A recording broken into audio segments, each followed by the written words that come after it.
வாழ்க்கையிலேயே நல்லது கெட்டது எல்லாத்தையும் காட்டி கொடுக்குறான். எல்லா பாடமும் கல்லும் முள்ளும் காலுக்கு மெத்தை.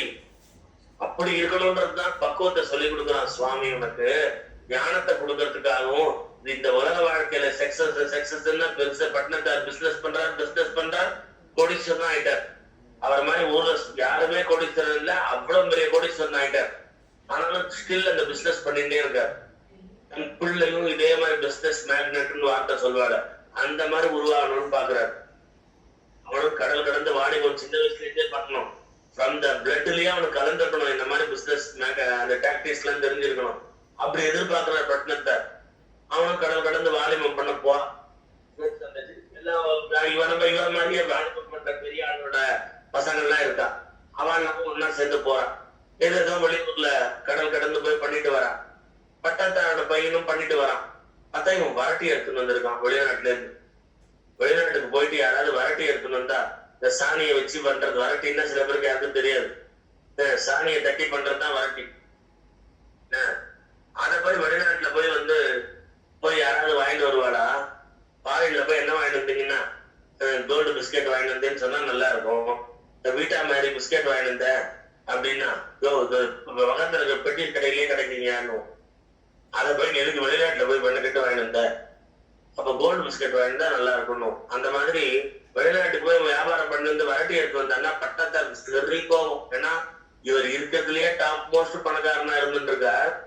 தன் பிள்ளையும் வருங்காலத்துல அப்படியே பெரிய இப்ப நம்ம சொல்றோமே டாடா பிர்லான்ற மாதிரி அம்பானி மாதிரி அந்த மாதிரி வரணும் அப்படின்னு நினைச்சாராம். உடனே கோபம் வந்தது. இந்த லாஸ்ட்லாம் எனக்கு ஒரு லாஸே இல்லை, இதெல்லாம் எனக்கு சும்மா ஜுஜுபி. அப்படி இருந்தா கூட அந்த பிள்ளை இப்படி முட்டாளா இருக்கானே, நம்மள மாதிரி வரலையே, அவனுக்கு அந்த அறிவு வரலையே, வியாபார அறிவு வரலையேன்னு இவர் கோபம் இந்த வரட்டியை தூக்கி சவுத்துல அடிக்கிறார். அவன் கிளம்பி போயிட்டான். அம்மா கிட்ட அம்மாவை பார்க்க போறேன்னு போயிட்டான். சவுல எடுத்தா அது முத்துக்கள் வைரங்கள் அப்படியே கொட்டுறது. அந்த காலத்துல கடல் கொள்ளையர்கள்லாம் இருந்தா அவளை சீட் பண்றதுக்காக இவன் சம்பாதிச்ச அந்த வைரங்கள் வைடூரியங்களை அப்படியே வச்சிருந்தான்னா இவன் ஃப்ரெண்ட்ஸுக்கு எல்லாம் அப்படிதான் ஆச்சு. எல்லாரும் கடல் கொள்ளையர்கள் அவள்கிட்ட திரும்பி போயிட்டான். ஆனா இவன் என்ன பண்ணான், வரட்டியில எல்லாத்தையும் புதைச்சு வச்சாங்க. இந்த சாணியில, மாட்டு சாணியில. அது அப்புறம் காஞ்சி போச்சு. வரட்டி ஒண்டிதான் இருக்கு, வரட்டியா இருக்கு. கடற்கொள்ளையில பார்த்தான், இதை போய் அவன் எடுத்து போவான், விட்டுட்டு போயிட்டான். ஆனா இவன் அதுல புதைஞ்சு எடுத்துட்டு வந்திருக்கான். அவ்வளவு செம்ம டாக்டிக்ஸ், புத்திசாலி. பட்டத்தாருக்கு அப்பதான் புரிஞ்சு, ஐயோ அவனை திட்டமே.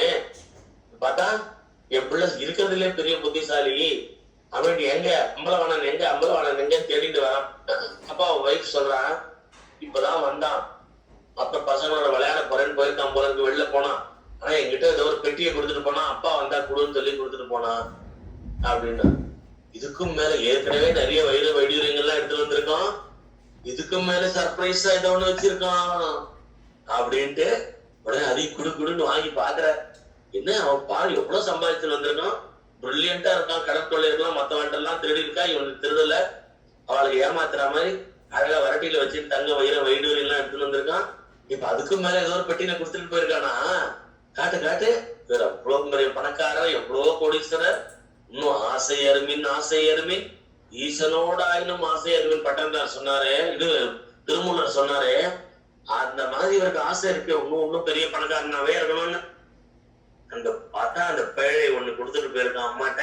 அதை ஓபன் பண்றது அம்மா பண்ணல, உங்கள்ட்ட தான் ஓபன் பண்ணி அப்பாட்ட கொடு, அப்பா தான் திறந்து பார்க்கணும்னு சொல்லியிருக்கான்னு சொல்லி என்னன்னு பாருங்கன்ற ஒரு அப்படியே ஆசையா அப்படியே சந்தோஷமா சிரிச்ச முகத்தோட அவன் குழந்தை விளையாட போயிருக்கானா, ரொம்ப சந்தோஷம், நான் பாக்குறேன் அப்படின்ட்டு திறந்து பார்த்தா உள்ள ஒரு ஓலைச்சுவடி அந்த எழுதி இருக்கு. ஓலை, அந்த காலத்துல ஓலை நம்மள சின்ன பேப்பர் லெட்டர் மாதிரி வச்சிருப்போம். ஓலை என்னது இது புரியவே இல்லையே, இது ஏதோ எழுதியிருக்கான் போல இருக்கு அப்படின்னு எடுக்கிற.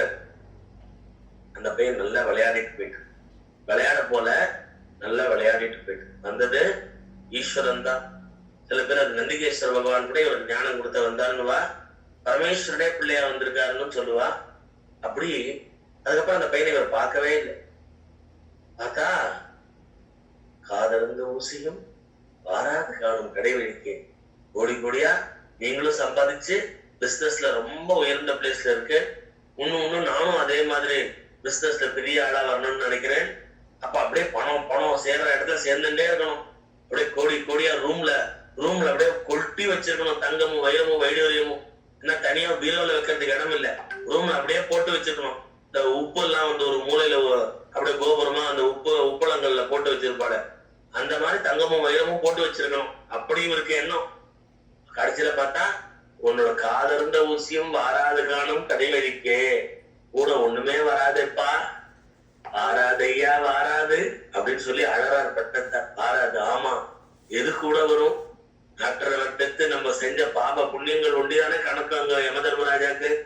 நீ இவ்வளவு முயற்சி தன் வாழ்நாள்ல அத்தனை நேரத்தையும் செலவச்சு கோடி கோடியா சம்பாதிச்சுட்டே இருக்கிறதுக்கு நான் ஸ்டாப்பா, அப்படி அத்தனையும் சம்பாதிச்சுட்டே இருக்கிறதுக்கு அதெல்லாம் கூட வருமா? வாராதையா வாராது. எது வரும்? அந்த சிவன் தான் வரும், பரமேஸ்வரன் தான் வருவார் அப்படின்னு பட்டணத்தாருக்கு ஒரு ஞானம் ஏற்பட, பையன் எங்க போனா தேடு, கண்டுபிடி, அவன் காலில் விழுதெல்லாம் கூட சொல்லல. அது பையனே இல்ல, திருப்பி வரவே இல்லை அந்த குழந்தை. அதுக்கப்புறம் இவர் புரிஞ்சுட்டார், பரமேஸ்வரன் தான் லீல பண்ணியிருக்காரு. ஏன்னா இவரோட ஓன் சன் கிடையாது அது. இவர் வந்து பரமேஸ்வரன் கனவுல வந்து ஒரு சிவனடியார்கிட்ட எடைக்கெட பணம் கொடுத்து அந்த சிவனடியாரோட வறுமை தீங்கிறதுக்காக பரமேஸ்வரன் பண்ண லீலை என்ன, அவருக்கு குழந்தையா பிறந்து கை குழந்தை அவர் கனவுல போய் சொல்லி, அந்த காலத்துல இதெல்லாம் உண்டு, நிறைய கஷ்டப்படுறவாவா அப்படின்னும் போது எடைக்கடவன் குழந்தை இவருக்கு கூட, இவர் பணக்காரர், இவர் நல்லா வளர்ப்பான்னு சொல்லி அவர் கனவுல சொல்ல, சிவன் உத்தரவுன்னு சொல்லி அவரும் என்ன பண்றாருன்னா, அவர் அவ்வளவு அளவுக்கு டிட்டாச்சா இருப்பார். சிவன் சொல்லிட்டார் அப்படின்னா நம்ம வீட்டுல வளர்ந்தா அந்த குழந்தை தரித்திரமா வளரும், படிக்க வைக்க முடியாது, ரொம்ப கஷ்டப்படணும், அதை வளர்க்கறதுக்கே கஷ்டப்படணும், அதுக்கும் ரொம்ப பால் சாப்பிடறதுக்கே வழி இல்லாம இருக்கும் இந்த வீட்டுல அப்படின்ட்டு அவர் என்ன பண்றாருன்னா, பரமேஸ்வரன் கனவுல வந்து சொன்ன உடனே சரின்ட்டு பட்டணத்தாருக்கு எடைக்கடை வைக்கிறார். அந்த குழந்தைய எடைக்கடை பட்டணத்தாருக்கு அவன் மனைவி குழந்தை இல்லை, அதனால ஒவ்வொரு தேவஸ்தலமா போய் பிரார்த்தனை பண்ணி பண்றான். அப்படி ஒரு ஊர்ல சொப்பனத்துல அந்த ஊர்ல தங்கி இருக்கும் பொழுது சொப்பனத்துல சுவாமி சொல்லி, இந்த மாதிரி ஒரு அடியார் இருக்காரு அந்த ஊர்ல, அவர்கிட்ட நீ இடைக்கட பொண்ணை கொடுத்து தங்கத்தை கொடுத்து குழந்தைய வாங்கிக்கோ, அது உன் குழந்தையா வளர்த்துக்கோ அப்படின்னாரு. எல்லாம் பரமேஸ்வரன் தான் அது. அப்படி ஒரு உடனே அந்த அடியார்களோட கஷ்டமும் போறதுக்காக அவருக்கு குழந்தையா பிறந்தார். இவருக்கு தங்கத்துக்கு வாங்கிட்டு இவர் வந்து இவருக்கு எக்கச்சக்க தங்கம் இருக்கு, இந்த இடைக்கடை கொடுக்குறது, குழந்தை இடைக்கு என்ன தங்கம் கொடுக்குறது, கவலையை இல்லாம கொடுத்துட்டு வர குழந்தைய வாங்கி வந்துட்டு தன் குழந்தையா வளர்த்துன்னு வர. அப்படி வளர்த்துன்னு வந்த குழந்தை தன்னை மாதிரி பிசினஸ்ல பெரிய ஆளா வரணும்னு நினைக்கிறார். இவர் நினைச்சது எல்லாம் தப்பில்ல, ஆனா இவர் இதுக்காக பிறக்கல, நமக்கெல்லாம் ஞானத்தை கொடுக்கக்கூடிய ஒரு பட்டினத்தாரா இருக்கிறதுக்கு தான் பிறந்திருக்கான்னு இறைவன் இவரை வச்சு நமக்கு ஒரு அறிவை புகட்டுறார். இந்த குழந்தைய வச்சு இவருக்கு ஒரு அறிவை புகட்டுறார். காதர்ந்த ஊசியும் பாராது காணும் கடைவெளிக்கே அப்படியே அழுதுண்டு அத்தனை அந்த சட்டை ட்ரெஸ் தங்க நகை ஒவ்வொரு கையிலையும் 10 விரல் மோதிரம் எத்தனை பிரகாசம் அதுன்னு அப்படியே கையில தண்டை அது இதுன்னு ஒரு பணக்காரன் நகை அப்படியே பூட்டி இருக்க ஆம்பளையே கூட உடம்புல. அப்ப அவன் மிஸ்ஸஸ் எவ்வளவு நகை போட்டுருப்பான்னு தெரியாது. அவ்வளவு உடம்புல இருக்க அத்தனை நகையும் அந்த பட்டாடையும் எல்லாத்தையும் கழட்டி போட்டார். ஒரு துண்டை கட்டிண்டார். அப்போ அங்கேருந்து வந்து இவரோட மேனேஜர் எல்லாம் கூட கேட்கிறாரு, இவரோட ரைட் ஹேண்டு எல்லாம் இருக்காரு. அவரெல்லாம் கூட என்ன சுவாமி இதுன்றார். இதுதான் சிவன் உத்தரவு, எனக்கு அறிவை புகட்டுறதுக்கு தான் அந்த பையன் வந்தான். பையன் எங்க நீங்க எங்க தேடினாலும் கிடைக்க மாட்டான். நான் புரிஞ்சுட்டேன், அந்த பையன் கிடைக்க மாட்டான், அது பரமேஸ்வரன் தான் அப்படின்னு சொல்லி உடனே இந்த உத்தர சொத்தும் என்னோட கூட வராது, அதனால இனிமேல எனக்கு சொத்தோ சொந்த பந்தமோ எதுவுமே கிடையாது, இந்த பரமேஸ்வரன் உண்டிதான் அப்படின்னு. அப்ப இவ அம்மா முன்னாடி வந்து நிக்கிறா. மாத்ரு தேவோ பவா வேதம் சொல்றது. அம்மா முன்னாடி வந்து அழகா, இப்படி திருவன்காடு நீ பிள்ளையா பிறந்து நான் வளர்த்து ஆசையா வளர்த்தனே, இப்படி நீ பரதேசி குலத்துல பாக்குறதுக்காக வாப்பா அப்படின்னு அழகா. உடனே அம்மா அழாதம்மா, இதான் சிவன் சங்கல்பம்ன்றார். எனக்கு ஒரு கொல்லி வைக்கிறதுக்கு ஒரு பிள்ளை இருப்பேன்னு நினைச்சேனேன்றா. அப்போ நீ அதை எதிர்பார்க்கிறியா? சரி, அது வரைக்கும் நான் இதே ஊர்ல இருக்கேன்மா. நான் வந்து சன்னியாசி ஆனா கூட இப்ப திறந்துட்டேன் எல்லாத்தையும். ஆனா தாய் பந்தத்தை ஒண்டி நான் திறக்கல இந்த இடத்துல ஒண்டி. நான் உனக்காக அந்த கொல்லி வைக்கிற டைம்ல ஒண்டி நீ இறந்து போனோன்னு வருவேன். அதனால இந்த ஊர் எல்லையை விட்டு தாண்ட மாட்டேன் அது வரைக்கும். அதுக்கப்புறம் நான் வந்து தேச சஞ்சாரம் எல்லா இடத்துக்கும் போறேன். நானா இந்த வீட்லயோ இந்த சுகத்தையோ எதையுமே அனுபவிக்க மாட்டேன். ஊருக்கொடியில இருக்க பாடு மண்டபத்துல போய் படுத்துக்கிறேன், பரமேஸ்வர சிந்தனையில இருக்கேன்ட்டு அதை கிளம்பிட்டேன். இப்படிதான் எதை கண்டின்னு கேட்டான், இதைத்தான் கண்டின்னு சொன்னேன்னா நான் முன்னாடி எத்தனையோ கிளாஸ்ல சொல்லியிருக்கேன். வாழ்ந்தா அப்படி வையத்துள் வாழ்வார் வானுலகத்து தெய்வத்தில் வைக்கப்படுன்ற மாதிரி வாழணும். நம்ம வாழ்க்கை அப்படி கண்ணில் ஒத்திக்கிற மாதிரி இருக்கணும், புனித வாழ்க்கையா இருக்கணும். இந்த பட்டினத்தார் தான் சொல்றார், வாழால் மகவறிந்தே நல்லேன் மாது சொன்ன சூழால் இறமை துறக்க நல்லேன்றார். எப்படி வாழால் மகவறிந்தேன்னா, நமக்கு ஆசையா வளர்த்த நம்ம குழந்தைய வெட்டி கறி பண்ணி போடுன்னு பரமேஸ்வரன் கேட்டா, பரமேஸ்வரனா கேட்டா எப்படியோ திருப்பி பழைக்க வச்சுவாரு தெரியும். ஒரு காபாலிகன் அந்த காலத்துல எல்லாம் உண்டு. அப்படி காபாலிகன் ரூபத்துல எனக்கு அவெல்லாம் நரமாமிசம் சாப்பிடுறவா. அப்படி காபாலிக ரூபத்தை எனக்கு உன் பிள்ளைய வெட்டி கொடுன்னா யாருக்கு அது மனசு வரும்? ஆசையா பெத்த பிள்ளை, வளர்த்த பிள்ளை, 5 வயசு குழந்தை. ஆனா சிறுத்தொண்ட நாயனார் அப்படி வெட்டி இவருக்கு சாப்பாடு போடுற. அப்ப உன் பிள்ளைய கூப்பிடுன்ற, அந்த பிள்ளைய தானே வெட்டி சாப்பாடு போட்டு அப்புறம் பிள்ளைய எங்க கூப்பிடுறதுன்னு இவரை கட்டல. கூப்பிடு உன் பிள்ளைன்ற. அந்த காபாலிகனை பாக்குறவாளம் பரமேஸ்வர சுரூபமா பார்க்கணும்ன்றதுனால, அடியாருக்கு ஆண்டவனா பார்க்கணும்ன்றதுனால இவர் அவர் என்ன கமாண்ட் பண்ணாலும் அப்படியே கேட்கிற, ஒபே பண்ற. கூப்பிடு உன் பிள்ளைன்ற. சீராளான்னு கூப்பிடுறாரு பாரு. உடனே வாசல்ல இருந்து குழந்தை ஓடி வருது. இந்த இலையில இருந்த அவனை வெட்டி போட்டு பண்ணினாலே அந்த அவனோட உடம்பு பாகத்துல ஒவ்வொரு பாகத்திலயும் ஒரு ரோஸ்ட் பண்ணி ஏதோ பண்ணிருக்காரு. இலையில எதுவும் காணும். வாசல்ல இருந்து குழந்தை ஓடி வருது. இந்த காபாலிகனா உட்கார்ந்து இருந்த வரையும் காணும். பார்த்தா சாட்சாத் பார்வதி பரமேஸ்வரா சோமாஸ்கந்த மூர்த்தியா முருகனோட சேர்ந்து காட்சி கொடுத்தாராம். ஏன்னா ஹஸ்பண்ட் ஒய்ஃப் 2 பேரும் அவ்வளவு பக்தி. அது மட்டும் இல்லாம அந்த குழந்தைய கூப்பிட்டு வெட்டுறதுக்கு முன்னாடி கேட்கும் பொழுது, எனக்கு இப்படி சிவனடியாருக்கு நான் உணவா போறேன்னா நான் புண்ணியம் பண்ணிருக்கேன், சந்தோஷப்படுறேன்ப்பா, என் வாழ்க்கை அப்படி பயனுள்ளதா போச்சேன்னு அந்த குழந்தை சொல்லித்தான். எப்படி இவாளுக்கு பிறந்த குழந்தை 5 வயசு குழந்தை பேசுறது எவ்வளவு ஒரு தர்மத்தை பாருங்க, வசத்தியா. சிவனடியாருக்கு நான் உணவா போக்குறேன்னா நான் இன்முகத்தோட அந்த ஒத்துக்கிறேன்றதான். கத்தி எடுத்துன்னு அப்பா வரும்போது ஓடி போயிட்டு மறைஞ்சிக்கல, ஒழிஞ்சிக்கல, நான் இதை ஏத்துக்கிறேன்னு சொல்லித்தான் அந்த குழந்தை. அப்ப இவ 2 பேரை காட்டில அந்த குழந்தை ஒன்னும் வசதியானது இல்லையா, சின்ன குழந்தை. அதனால இவ 2 பேரோட தியாகத்துக்காக பார்வதி பரமேஸ்வரா காட்சி கொடுத்தா, அந்த குழந்தையோட தியாகத்துக்காக சுப்பிரமணியன் கூட அப்பா அம்மாவோட கூட இவாளுக்கு காட்சி கொடுத்தா. சோ சோமாஸ்கந்த மூர்த்தியா இவாளுக்கு தரிசனம் கொடுத்தாராம். அப்ப பரமேஸ்வரன் ஒண்ணு சொன்னாராம், இவா 2 பேரும் பக்தி பண்ணா காட்சி கொடுத்துட்டேன், அந்த பையன் தியாகம் பண்றதுக்கு தயாரா இருந்தா முருகர் வந்துட்டார். பார்வதி பரமேஸ்வரா முருகன் வந்தாச்சு. எங்களுக்கு ஒரு வேலைக்காரி இல்லையே, ஏன்னா சந்தனத்தாதின்னு இந்த சிறுத்தொண்ட நாயனாருக்கு ஒரு வேலைக்காரி இருந்தா. அவ இவாளுக்கு ஈக்குவலான பக்தி பண்றோம், அந்த அளவுக்கு சின்சியர். அப்படிப்பட்ட அந்த வேலைக்காரிக்கு ஈக்குவலா நான் யாரையும் அழைச்சிட்டு அனுகிரகம் பண்ண முடியலையேன்னு பரமேஸ்வரனுக்கே ஒரு குறை இருந்துதான். ஏன்னா அவளுக்கும் ஒரு பிளஸ் பண்ணணும் இல்லையா. நானே பரமேஸ்வரனே பிளஸ் பண்ணிட்டாரே தவிர, பார்வதியே பிளஸ் பண்ணிட்டாலே தவிர, நம்ம இவா 3 பேருக்காக 3 பேர் வந்தோம். அவளுக்கு ஒரு அனுகிரகம் பண்றதுக்கு எக்ஸ்ட்ரா ஒரு ஆளை மேல இருந்து கூட்டு வர முடியல என்னால. யார வேணா பிள்ளையார கூட்டு வந்திருக்கலாம், ஐயப்பனை கூட்டு வந்திருக்கலாம். அவர் பரமேஸ்வரன் அப்படி சொன்னான்னு ஒருத்தர் பிரயோஜனத்துல சொன்னார். அது என்னன்னா, இவ பக்திக்கு பரமேஸ்வரன் கட்டுப்பட்டு இருக்காருன்னு அர்த்தம், வேற ஒண்ணும் இல்ல. இவ அன்புக்கு அவர் கட்டுப்பட்டுட்டார். அந்த மாதிரி இது ஒவ்வொரு பக்தர்கள், சிவனா பார்த்தா சிவன், கிருஷ்ணனா பார்த்தா கிருஷ்ணன். பக்திக்கு நம்ம பகவான் கட்டுப்படுவான்னா பக்தி பண்ணாம இருக்கிறது நம்ம தப்பு தானே. சோ குழந்தைகிட்ட இருக்க என் குழந்தைய நினைச்சுட்டே இருப்பேன் நான் எப்பயுமே. அது சாப்பிட்டுதா, உக்காண்டுதா, நின்றுதான்னு. அப்படி ஒரு தாய் தந்தைக்கு அவ்வளவு ஒரு பாசம் இருக்குன்னா, அப்போ யாரோட தப்பு பிடிச்சி இருக்கிற குழந்தைக்கு பிடிச்சி இருக்கிற சக்தி இருக்கு. அப்பா அம்மா நினைப்ப முழுக்க தம் மேல வச்சுக்கிற மாதிரி குழந்தைக்கு ஒரு சக்தி இருக்கு. அப்ப நம்ம குழந்தையா இருக்கோம், அப்பா அம்மாவா பார்வதி பரமேஸ்வரா இருக்கா, அவளை பிடிச்சி இருக்கிற சக்தி இல்லாம நம்ம மந்த குழந்தையா இருக்குமே. இப்படியா இருக்கிறது? நம்ம உண்மையான அன்பை காட்டி அவ மேல, இந்த பார்வதி பரமேஸ்வரா மேல, அதுதான் பெருமாள் சார். பெருமாள் தாயார்னு வச்சுக்கோங்க, எல்லாம் ஒண்ணுதான். அப்படி அந்த உண்மையான அன்பை காட்டி அவளை வசீகரம் பண்ற தன்மை நம்மள்ட்ட இருக்கும் போது அது ஏன் ஏமாந்து போயிடும்? ஈஸியா பிடிச்சி இருக்கலாமே அவளை, நம்ம பக்தியால நம்ம அன்பால அவ ஓடி வந்துருவாளே. அது ஏன் பண்ணாம இருக்கும்? நம்ம உண்மையான தவிக்க வேண்டாமா, அழ வேண்டாமா? தெய்வம் வராம போயிடுமான்னா, கிடைச்சது தெய்வம் தானே, அது எப்படி நம்மளை கைவிட்டுரும்? அவ்வளவு அளவுக்கு நம்ம பக்தி பண்ணணும். அப்படி தெய்வத்தை கூப்பிடணும். கூப்பிட்ட மாத்திரத்தை ஓடி வரும் தெய்வம். இப்படிதான் பேசால பாவா திருப்பி திருப்பி அந்த பாண்டரங்க பக்தர் கதைன்னா இன்னைக்கு வந்து இவாளை சொல்லு அவளை சொல்லுன்னு கதை சொல்லணும்னு நினைச்சு எல்லாரையும் குழந்தைகளையும் சொல்ல சொல்லி அவளும் ரெடியா வந்திருக்கா.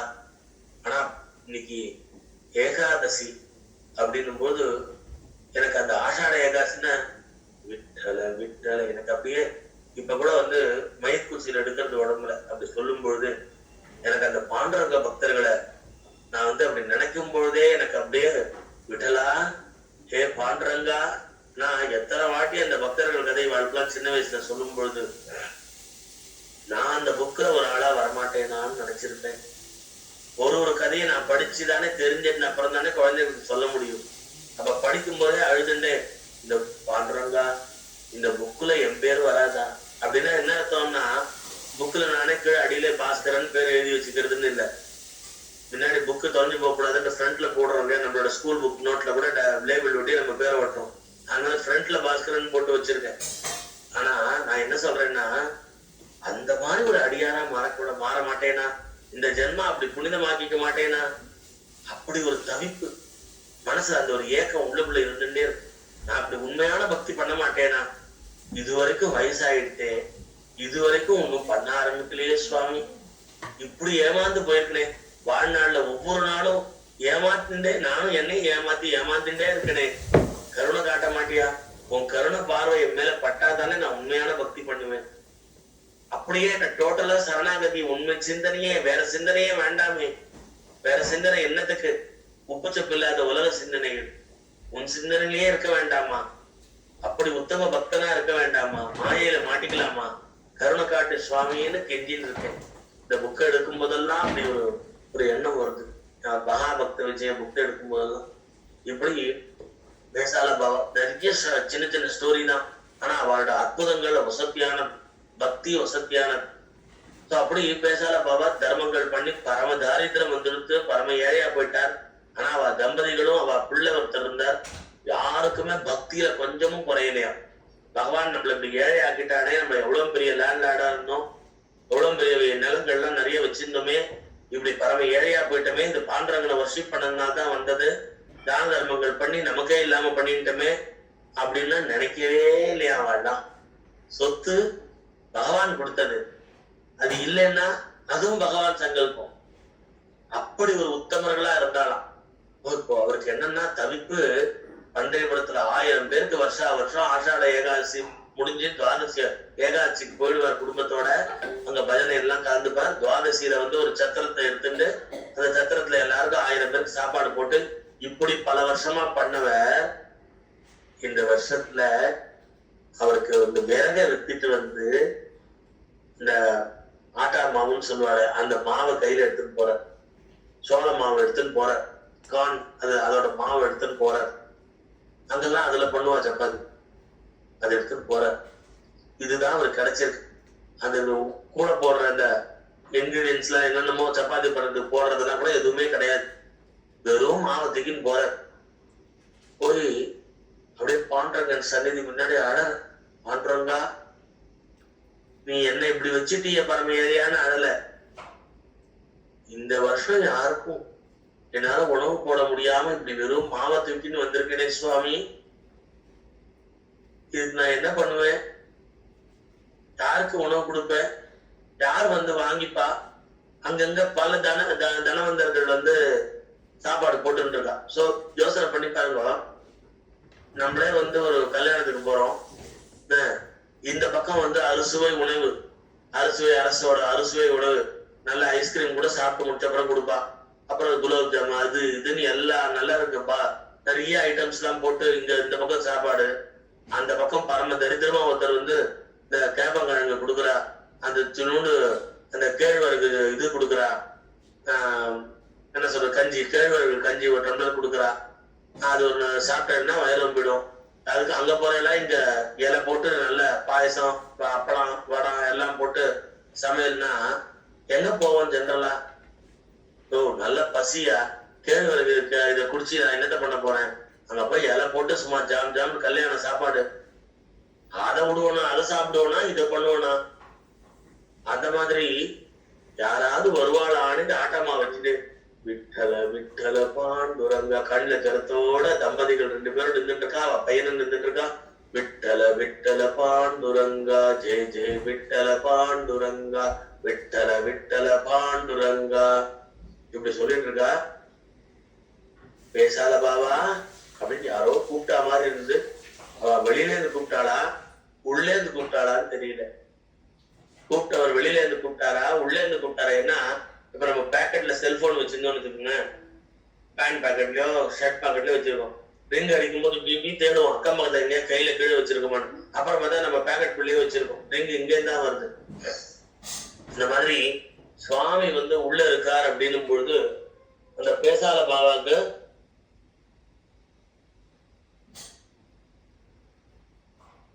சுவாமி உள்ள இருக்கார் அப்படின்னும் பொழுது உள்ளிருந்து சுவாமி பகவான் பாண்டுரங்கன் கூப்பிட்டானா. ஆனா வெளியில பார்த்தா கண்ணை திறந்து பாக்குறா ஒரு வயசான கழவர், ஒரு மனைவி பக்கத்துல. 2 பேரும் துணி பார்த்தேன்னா அங்கங்க கிழிச்சு ஒட்டு போட்டு. இவர் பார்த்தா என்ன மாதிரியே பாவம் இவரும் பரம தரித்திரம் போல இருக்கு அப்படின்னா.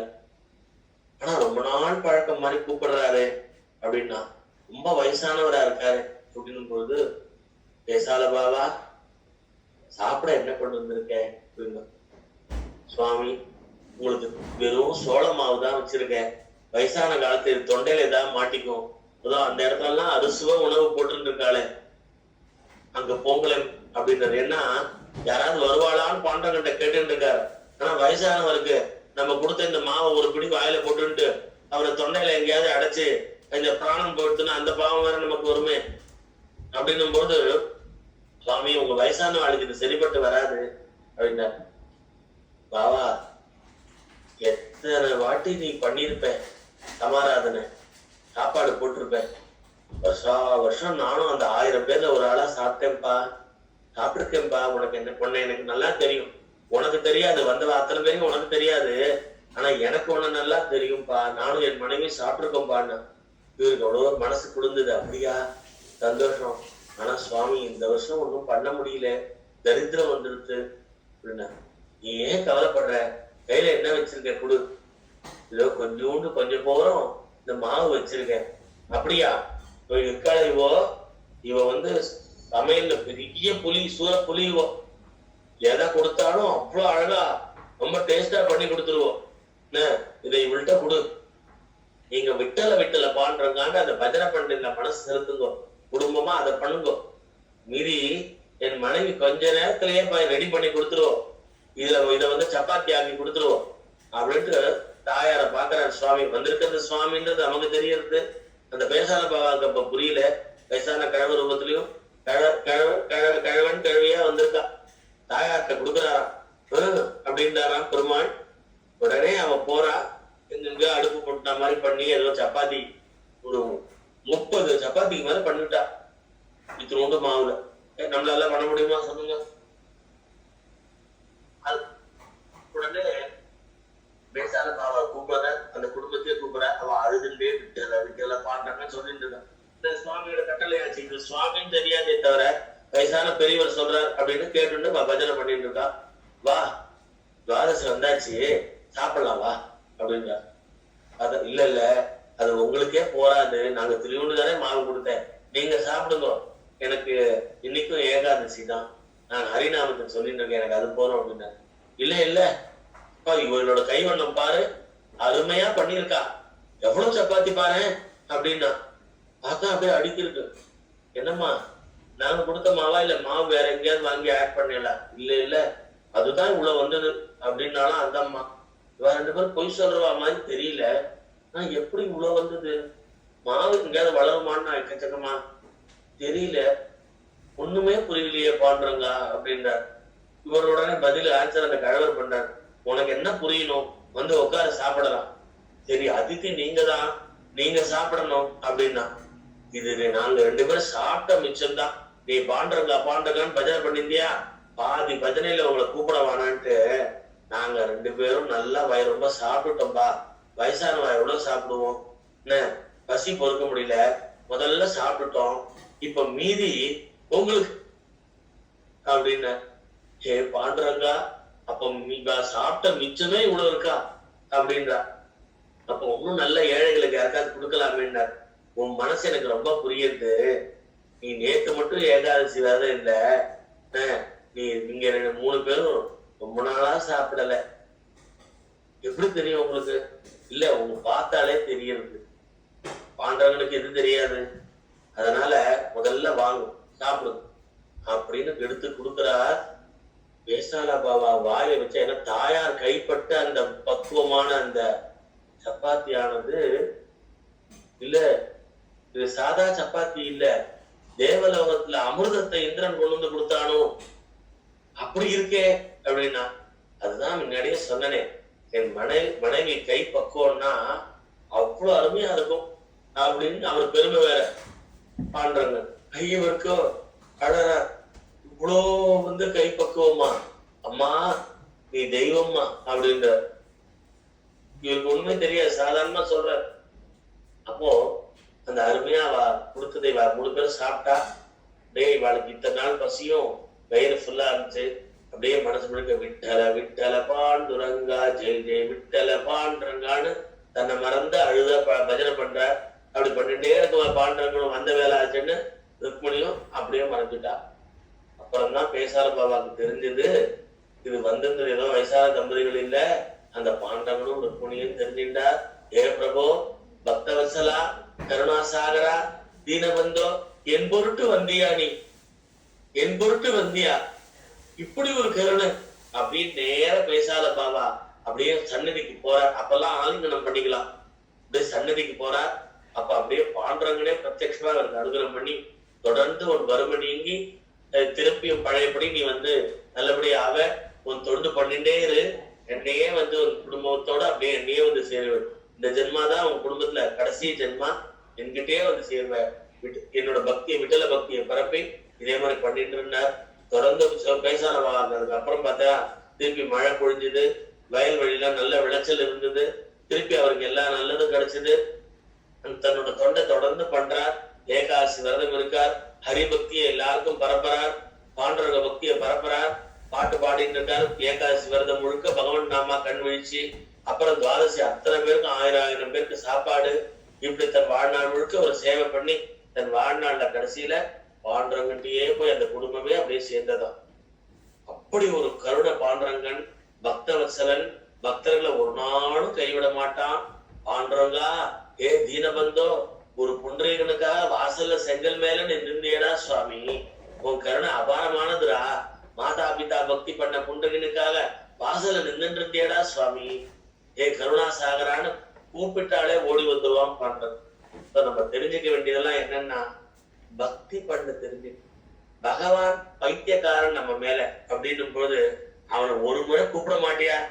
கேசவ மாதவ கோவிந்தா கோபாலா, கேசவ மாதவ கோவிந்தா கோபாலா, தேவி துங்கா கிருஷ்ணா பாண்டுரங்கா, தேவி துங்கா கிருஷ்ணா பாண்டுரங்கா, அச்சுதா வாமனா தசரத நந்தனா, அச்சுதா வாமனா தசரத நந்தனா, தேவி துங்கா கிருஷ்ணா பாண்டுரங்க. கூப்பிட மாட்டியா?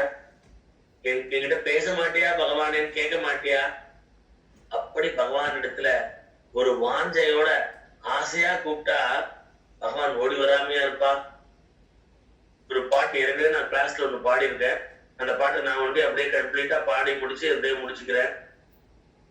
யசோதை நந்த வேணு கோபாலனே, ஏழை என் மீதென்ன வர்மமோ, பேதை என் ஓலம் கேட்குமோ, பேசாதிருப்பது கேசவா, யசோதை நந்த வேணு கோபாலனே, ஏழை என் மீதென்ன வர்மமோ, பேதை என் ஓலம் கேட்குமோ, பேசாதிருப்பது கேசவா.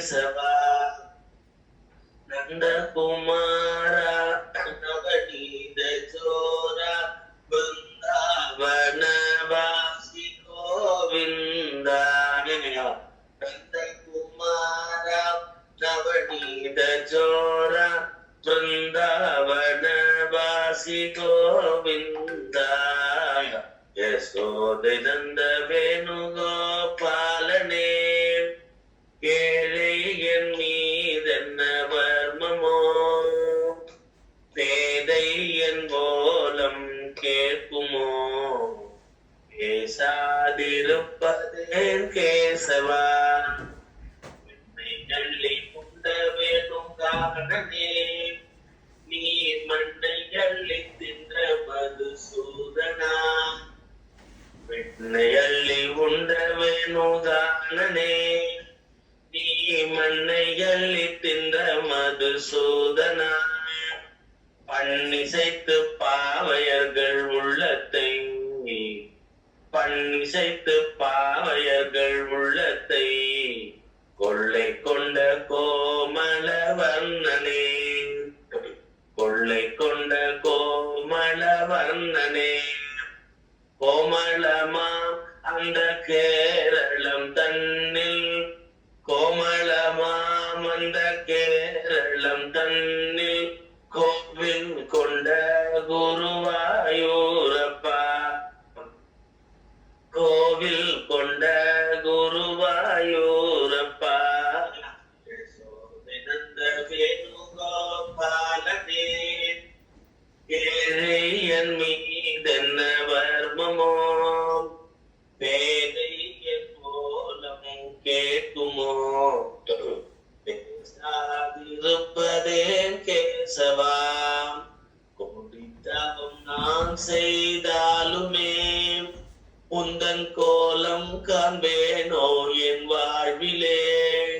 இந்த இடத்துல நம்ம மனசுருகி அழுறோம். கோடித்தவம் பண்ணாலும் அவனை பார்க்க முடியுமா? கோடித்தவம் நான் செய்தாலுமே உந்தன் கோலம் காண்பேனோ என் வாழ்விலே.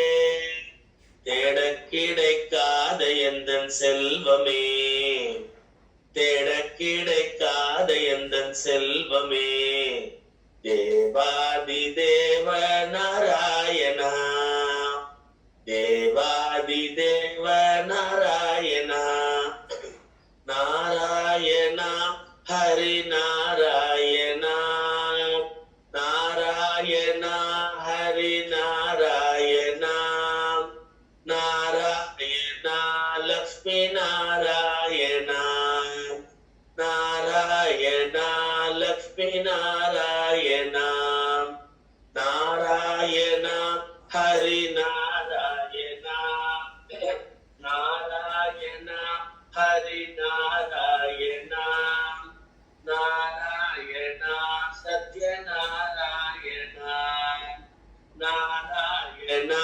சத்யநாராயணா நாராயணா ஹரி நாராயணா நாராயணா நாராயணா திவ்ய நாராயணா நாராயணா திவ்ய நாராயணா யசோதனந்த வேணுகோபாலனே ஏழை என் மீதென்ன வர்மமோ பேதை என் போலம் கேட்குமோ பேசாதிருப்பதே கேசவா பேசாதிருப்பதே கேசவா. இப்படி அழுது சுவாமி இடத்துல கூப்பிட்டா வராம போயிடுவானா? அவனுக்கு வேற போக்கிடம் ஏது? பக்தர்களோட ஹிருதயம் தானே அவனோட இடம். அப்படி பக்தரோட இதயத்துல ஓடி விட்டு உட்கார மாட்டானா? இப்படி வாழ்நாள் முழுக்க எத்தனையோ மகாபக்த விஜயத்துல இருக்கிற பாண்டரங்க பக்தர்கள் பக்தி பண்ணி பகவானை அடைஞ்சிருக்கா. இதெல்லாம் அண்ணா வெளியில ஜோக்கா பேசுறதெல்லாம் உண்மையான ஜோக் இல்ல. உண்மையான நம்ம தெரிஞ்சுக்க வேண்டிய சாரம் என்னன்னா இந்த பக்தி. பகவானை எப்படி பிடிச்சு இழுக்கிறதுன்ற பக்தி, பகவான்கிட்ட எப்படி அப்ரோச் பண்ணணும், பக்தி பண்ணணும்ன்றதுதான் தெரிஞ்சுக்கணும். நம்ம அப்படி காதலாகி கசிந்து கண்ணீர் மல்கணும். அதுதான் இறைவனை பிடிச்சு எப்படி இறைவனை அடைகிற வழி. இதுதான் இந்த கிளாஸ். அம்பாவோட ஆசீர்வாதம் எல்லாம். தேங்க்யூ.